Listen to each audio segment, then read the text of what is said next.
Lao Tzu et le monde. Redécouvrir le Tao Te Ching avec Tu Qinggang. 道可道，非常道；名可名，非常名。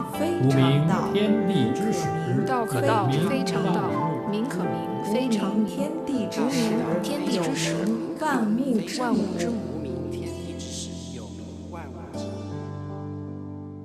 Épisode 4. Henri Michaud, le taoïste de France.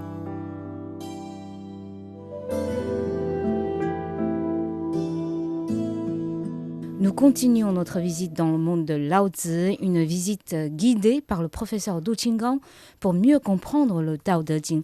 Mais aujourd'hui, nous allons appréhender ce livre à travers d'un miroir qui reflèterait des choses intéressantes sur la pensée chinoise.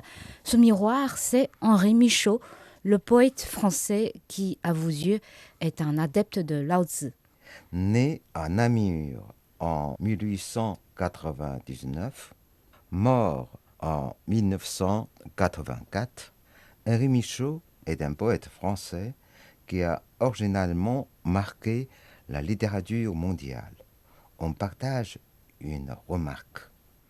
Une de ses originalités provient de la sagesse de vacuité propre au taoïsme. Enfant, il se passionne pour l'écriture chinoise.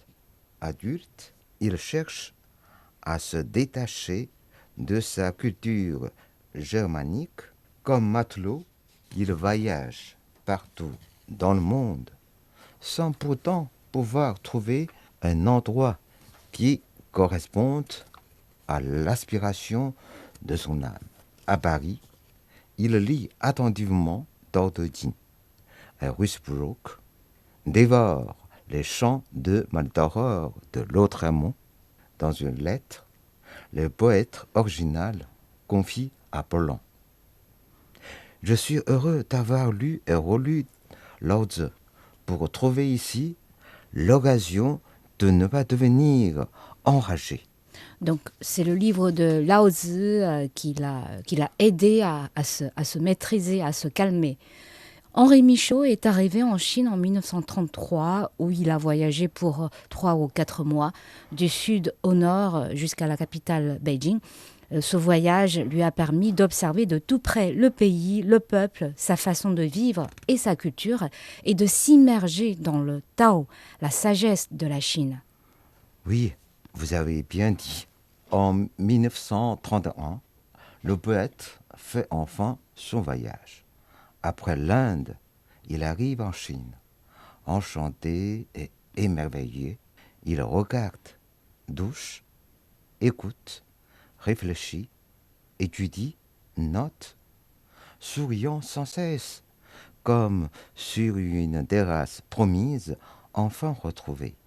Le poète déclare joyeusement: « Quand je vis l'Inde, quand je vis la Chine pour la première, des peuples sur cette terre me parurent d'être réels. Je pris la plume. » Et il écrit Un barbare en Asie qui sera publié 2 ans plus tard. Le voyageur est surtout fasciné par la sagesse de vacuité qu'il intitule Un autre vide, le bienfaiteur, le vide occidental, le torture, l'angoisse et le terrifie. Au cours de son séjour en Chine, il s'attache le plus souvent au côté yin des paysages et des choses. Il note: Le Chinois a l'âme concave. La lune lui plaît à laquelle la femme chinoise ressemble étonnamment. Beaucoup sont sous le signe de la lune. Cette clarté discrète, ce contour précis lui parle en frère. Ils ne font aucun cas du soleil. À ses yeux, la peinture chinoise se distingue par l'absence. Les objets sont tracés, ils semblent des souvenirs. C'est eux et pourtant ils sont absents, comme des fantômes délicats qu'un désir n'a pas appelés. Exemplaire est le théâtre chinois qui est fait du désir de sentir l'absence. Il remarque: Le Chinois aime surtout les horizons lointains, ce à quoi on ne peut pas toucher. Dans le Tao, Michaud découvre une relation particulière, faite de présence dans l'absence et d'absence dans la présence. La présence dans l'absence, l'absence dans la présence, rien n'est absolu car l'absolu est la mort. Henri Michaud a touché la quintessence de la pensée chinoise dans les arts. Il a découvert la peinture, la calligraphie et le théâtre. On dit qu'il est devenu fan de Mei Lanfang, le grand maître de l'opéra de Pékin. Mais il a surtout observé le petit peuple de Chine dans son quotidien. Étayé et nourri par la grande voix, Michaud vit heureusement en Chine. Il note dans son journal. En voyage, je lisais, observais, étudiais, réfléchissais, méditais, sans fatigue, dans le climat les plus tuants, avec une grande paix, en harmonie avec tout. Suprasensible et perspicace, le poète a vu des choses que nous regardons tous les jours sans le voir. Je cite deux exemples. Depuis longtemps, la Grande Muraille est considérée comme une cristallisation de la sagesse chinoise. Elle nourrit par excellence notre fierté. Au sens propre, c'est une longue barrière de défense contre les barbares du Nord. Michaud est monté sur la muraille, ayant contemplé, réfléchi et comparé, il dit à haute voix: Grande Muraille, tu es le symbole de la fermeture chinoise. En quelques minutes, le poète a déniché un autre signifié pour notre Grande Muraille. Vient ensuite la leçon de Saul. C'est à Pékin que j'ai compris le saule. Pas le pleureur, le saule à peine incliné, arbre chinois par excellence. Le saule a quelque chose d'évasif, son feuillage est impalpable. Son mouvement ressemble à un confluent de courants. Il y en a plus qu'on en voit, qu'il en montre. L'arbre le moins ostentatoire. Et toujours frissonnant, il n'a pas l'air en lui-même ni attaché, mais toujours voguant, nageant pour se maintenir sur place dans le vent, comme le poisson dans le courant de la rivière. Petit à petit, le saule vous forme, chaque matin vous donne sa leçon.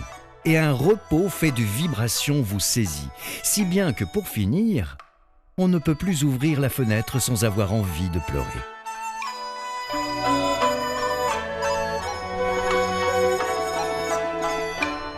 Par le saule, Michaud réussit à dégager un état d'âme des Chinois, dordus et d'ordurés par les tyrannies. Sous la haute pression, une grande sagesse consiste à s'évader en gardant l'équilibre intérieur. Évasion à caractère égoïste. Il s'agit aussi de la lutte permanente menée par Michaud dans son espace du Tétan. Et à propos de Lao Tzu, que disait Michaud? À propos de Lao Tzu, le poète a formulé plusieurs jugements pertinents et originaux, qui sont pour nous des éclairages des valeurs. Lao Tzu est un homme qui sait. Il touche le fond, il parle le langage de l'évidence. Rien n'approche de son style. Il vous lance un gros caillou et puis il s'en va. Après, il vous lance encore un caillou, puis il repart. Tous ces cailloux, quoique très durs, sont des fruits. Mais naturellement, le vieux sage bourru ne va pas les peler pour vous. C'est-à-dire que malgré son langage de l'évidence, ces messages ne sont pas compris automatiquement. Il faut faire des efforts pour les comprendre. Oui, à en juger dans son ensemble, le taoïsme retient Michaud par ses cultes du petit, de la faiblesse, de l'effacement, du dénuement, de la féminité et du silence au service de la grandeur, de la force, de la richesse, de la lumière et de la plénitude. Et par le non-agir, le caractère propre à Lao Tzu apparaîtront comme l'arrière-fond dans de nombreux poèmes de Michaud. On voit partout de rapprochements issus soit d'influence taoïste, soit d'initiative personnelle. Écoutons un moment la symphonie exécutée par les deux sages. Et là, si vous permettez, je propose que vous lisiez les citations de Lao Tzu et moi, celles de Michaud. Bravo. Lao Tzu, le mur, synonyme de la mort. Michaud, qu'est-ce qui est pire que d'être achevé, adulte, achevé, mort? Nuance d'un même état. On a jeté ses atouts. Ce qu'il y a de plus tendre au monde gagne à la longueur sur ce qu'il y a de plus solide. Le vide pénètre ce qui n'a pas de vide. Le solide, le dur, le construit est troublé par le léger, l'impalpable. Le vide, la naissance du monde. Magnifier l'infime et le vide, valoriser le moindre. Rien, seulement rien, rien s'élève du naufrage, plus grand qu'un temple, plus pur qu'un Dieu. Percevoir ce qui est petit, illumination et la grandeur. Dans le dénuement est conféré l'aigu, le plane, le grandiose, l'agilité, l'unicité, l'étendue, l'énormité, la libéralité. S'attacher à ce qui est faible, la force. Celui qui est fort, lui manquant d'être faible, est faible, mais le faible s'étend sans limite.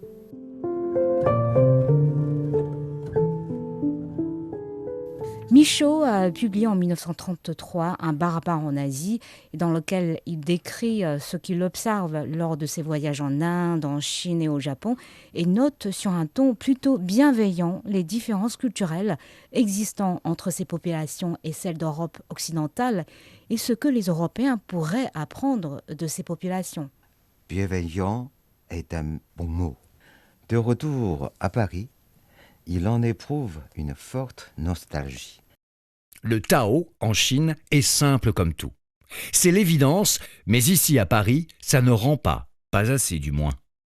Et Michaud ne cesse de s'acheminer vers cet univers harmonieux.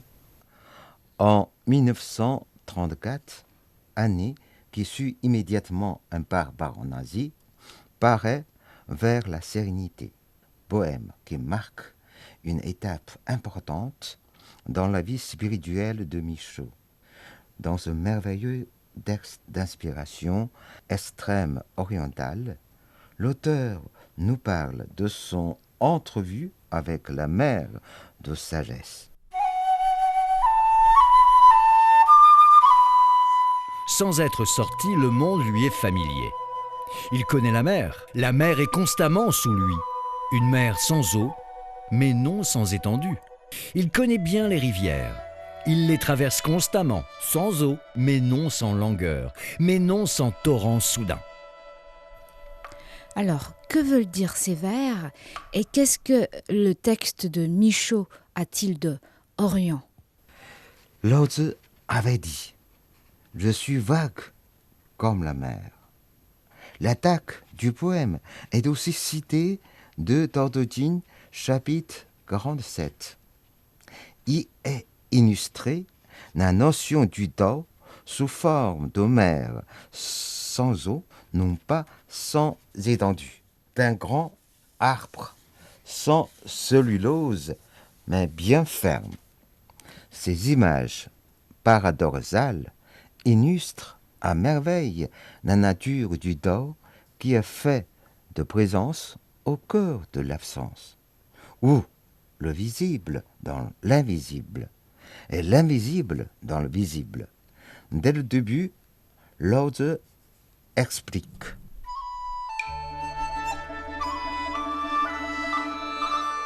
Le Tao qu'on peut définir n'est pas le véritable Tao. Le nom dont on peut nommer n'est pas le véritable nom. Plus tard, il précise. Le regardant, on ne le voit pas, on le nomme invisible. L'écoutant, on ne l'entend pas, on le nomme inaudible. Le touchant, on ne le sent pas. On le nomme l'impalpable. 道可道，非常道；名可名，非常名。C'est la phrase la plus connue du Tao Te Ching. Même le chinois lambda, qui n'a jamais lu le livre, connaît cette phrase. Et cela fait penser à quand l'homme réfléchit, Dieu rigole. Oui, le Tao est perçu comme une unité foncière, indifférenciée, où se résolvent toutes les contradictions et toutes les distinctions de l'expérience et de la pensée humaine. Il est à définir plutôt par négation. Pour l'évoquer, Lao Tzu recourt aussi à des métaphores et symboles.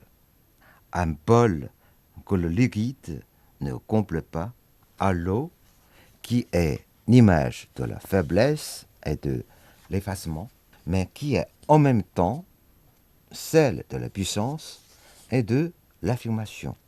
À la mer, symbole à la fois de passivité et d'activité créatrice. À la maison, dont la fonction dépend du vide des fenêtres et des portes. Enfin, à celle du char. 30 rayons convergent au noyau, mais c'est le vide médian qui confère à la voiture sa fonction. Michaud poursuit sa marche vers la sérénité.